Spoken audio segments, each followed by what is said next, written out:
Hello! Today we're going to be reviewing the Bandai creation MechaGodzilla 1974 from the original Godzilla vs. MechaGodzilla. This figure right here is a childhood favorite of mine. I remember Godzilla figures they really weren't easy to find in America back then. Toys R Us was like one of the few places that had them, and I wasn't able to go there very often because the closest one to us was decent ways away, and we didn't always have money for that. But when I was able to go, it was always fun.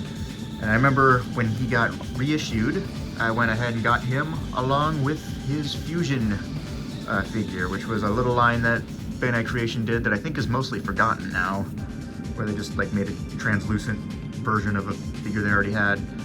But that's a video for another time, I think. Yeah. This might be my favorite Bandai Creation figure. The detail on him is fantastic, as you can see. So the head has got a bunch of little like bolts and stuff in it, like it's supposed to. The eyes are a nice orange. My camera can just focus. There we go. And we got the little the tongue missiles, which are, I'm pretty sure it's supposed to just be red at like the tip, but whatever, who cares. He got his little flamethrower nostrils, which he never used in the movies, sadly, but you've seen that that is a thing that he can do. And we got the little red right here. I don't even know what that's supposed to be, but it's there.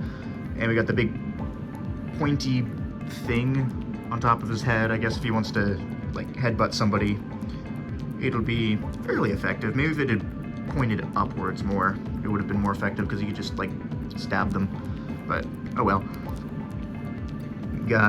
So like this little bit right here, a fair amount of you probably know this, but in case you don't, this is where the suit actor would actually look out of, is these little vent thingies, little air exhausts, I guess, which I think is a pretty cool way for them to like hide where the suit actor is looking out of. I don't know, I think that's cool, rather than just like putting, you know, little holes there like usual and just hoping that nobody notices. Got a whole lot of bolts all over him, and we got like a bit of darker paint for some of the like outer bits. We got a little orange loopy there. Arms are maybe a little, they might be too skinny, but maybe not. I don't know, he might have been skinnier than I'm picturing. I've watched the movie like 1,000 times. You'd think I'd remember, but yeah, apparently I don't. We got the little MG on his arm right there. We got his finger missiles, which maybe aren't the best detailed part. They kind of do look a little, I don't know. They don't look as high quality as the rest of the figure, and they're kind of webbed a little bit. This is Frog MechaGodzilla, I guess. You can also see like the sort of weird, I don't know what you call this stuff, but like the sort of stuff that sinks in and out when he moves his arms. What the heck is that stuff called? I don't know. Something that I love though is not just that we've got, you know, a bunch of bolts, which is very accurate and kind of crazy that they were able to do all of these, but there's also all these little bits, these little, I can't speak. There's also all these,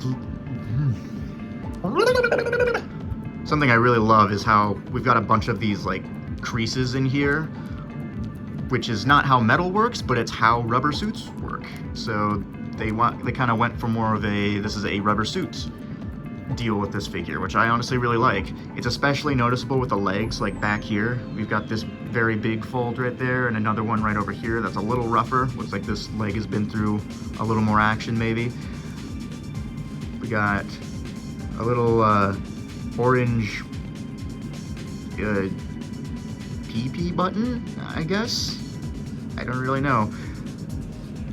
We got more of the whatever this stuff is. But is there a name for this stuff? Please let me know. We got the knee missiles. I don't know why it took me so long to figure out the word knee. It's not exactly a hard word to remember. And the little toe missiles. Very nice. Back of him, we got his smaller than, we got his, what am I trying to say? I'm trying to say his spikes, these are accurate, but I do feel like they're a little small. Not for the figure, but just like the design in general. Like they got this very accurately, actually. They're around this size, but I don't know. They could have been a little bigger when they were designing him. Oh well. And then the tail, which is all like segmented so that it can like bend down. At least that's how the suit was supposed to work, but this figure doesn't have that. And we got the little jet thing at the end there. Pretty cool. So very detailed, very nice. Did a great job with him, I think. The paint also is pretty surprisingly good, because I mean, you know, he's mostly just silver, but they actually added in little bits of, you know, some darker bits here and there, and then the little bits of like red and orange really pop on him. It looks great, and I think it's better than the Bandai one that came out like a little before this. Hang on, let me get him. This was his competition back in the day, and while looking at him now, I can see that there's definitely like some darker bits on there. It's a lot less noticeable than on him. I do think this sculpt is better, but I definitely think the paint on this is a lot nicer. So as for articulation, we have a rotating head, rotating arms, we've got a rotating tummy, look at that, and rotating legs. Wonderful. My ankle is in a lot of pain because of the way I'm sitting.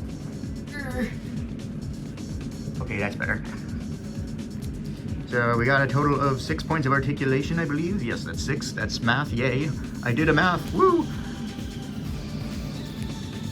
And that's pretty nice. I feel like a lot of the time when we get like a waist rotation, for some reason they leave out the legs with like a lot of figures, but not with him. Very nice.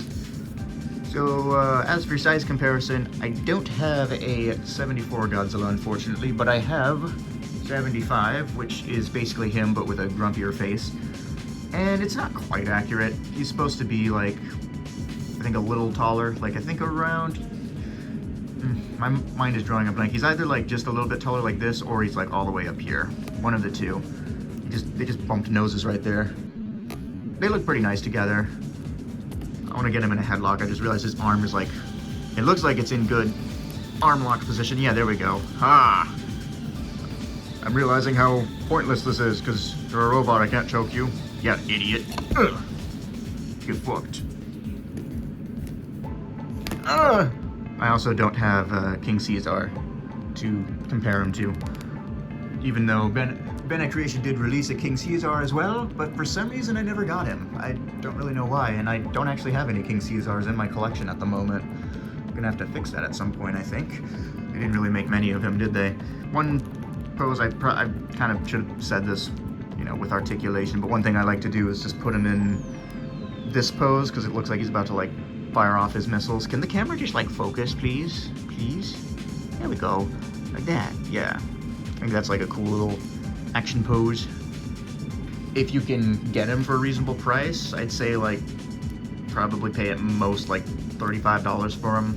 I'd say. I don't really know how much he's going for on eBay or anything right now. I've had this figure for a long time, so I haven't really been looking for a new one, because mine has been in pretty good shape. There are a few scuffs here and there, but it's pretty good. So yeah, I would recommend getting this figure if you like MechaGodzilla. But whether or not you like MechaGodzilla, I think the one thing that we can agree upon, that this was definitely a video. Bye bye.